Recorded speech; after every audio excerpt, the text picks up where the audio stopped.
Mesdames, Messieurs, il va répondre à la question suivante. Donc, il est étudiant en droit à l'université de Nîmes, et pas de Montpellier. Mais c'est pas grave, on va lui faire tout autant d'applaudissements que s'il était de Montpellier. Mesdames, Messieurs, il va répondre à la question suivante. Faut-il mieux s'exprimer et mourir que se taire et vivre?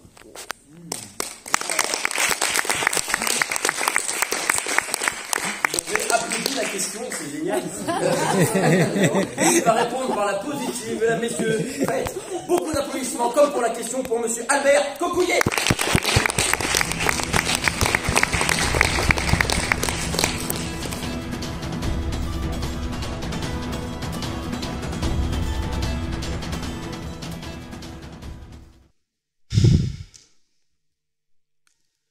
Le peuple souffre. Le gouffre se creuse. Silencieux, les esprits désespèrent. Tel un réverbère, face à la souffrance, l'oppresseur demeure curieux. Hélas, face à ce cadenas de forçat, triomphal est le mal occidental ou encore oriental. Se tient là un humain frugal, avide de courage, incapable de faire la morale au tyran, sale de sa gouvernance bestiale. Fermez les yeux. Imaginez juste un instant. Imaginez cette scène. Bam! Attendez. Mais bien avant, fusil sur la tempe. Modèle 45, 9 mm Parabellum. Tais-toi et crève. Garde le silence et accepte que vous soyez des esclaves. Elle répondit haut et fort. Je suis juive et je suis fière de l'être.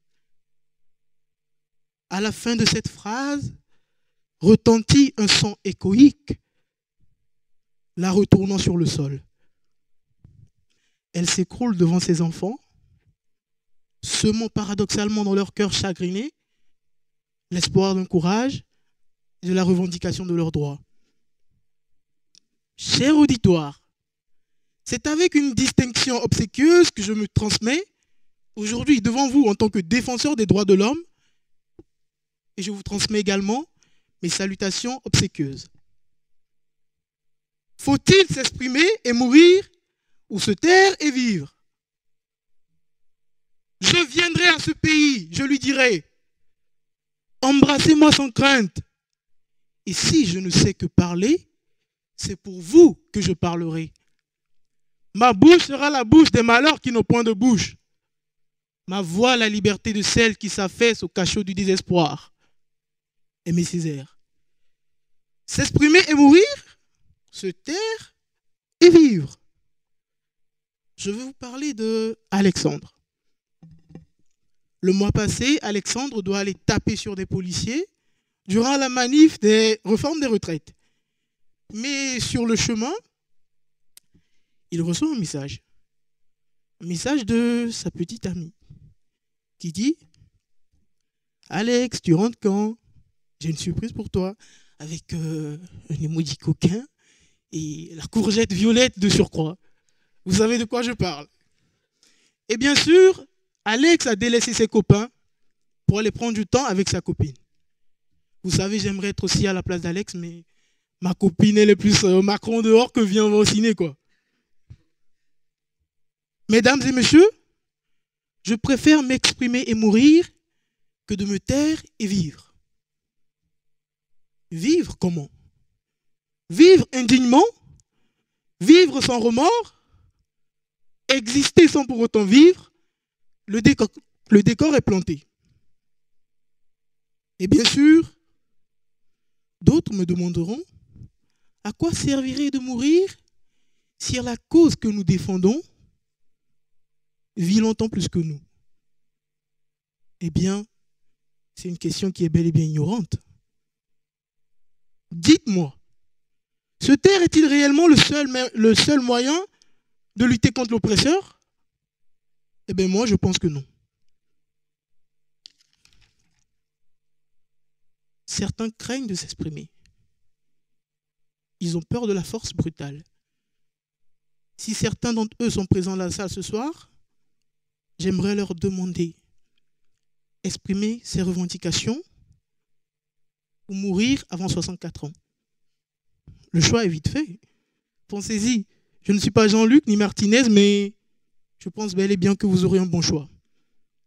Savez-vous, il n'existe pas de bon ou de mauvais usage de la liberté d'expression. Il n'en existe qu'un usage insuffisant. Exprimer la vérité peut certes coûter la vie, mais c'est un moyen légal, de surcroît, en France, d'exprimer ses idées, de porter ses couilles. Et pourtant, elle tourne. Que vous dit cette expression? Que vous évoque cette expression? Ça me rappelle Galilée.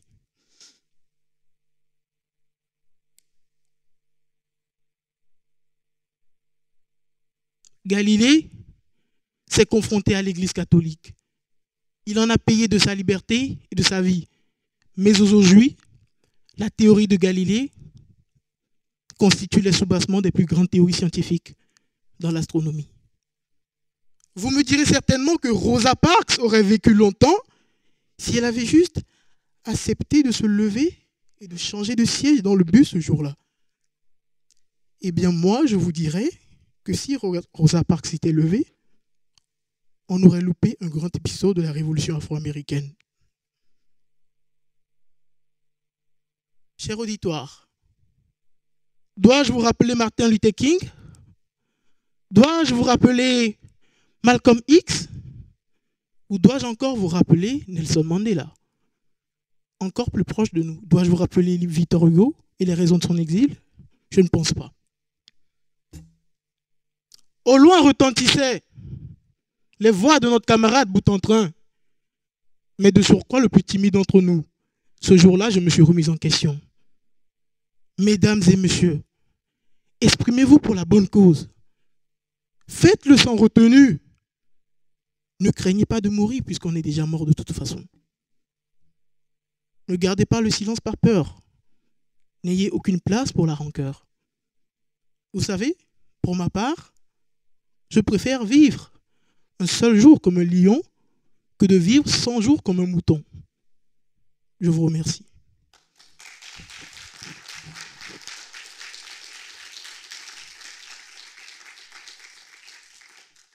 Mesdames, messieurs, faites beaucoup de bruit pour Albert Faucouillet.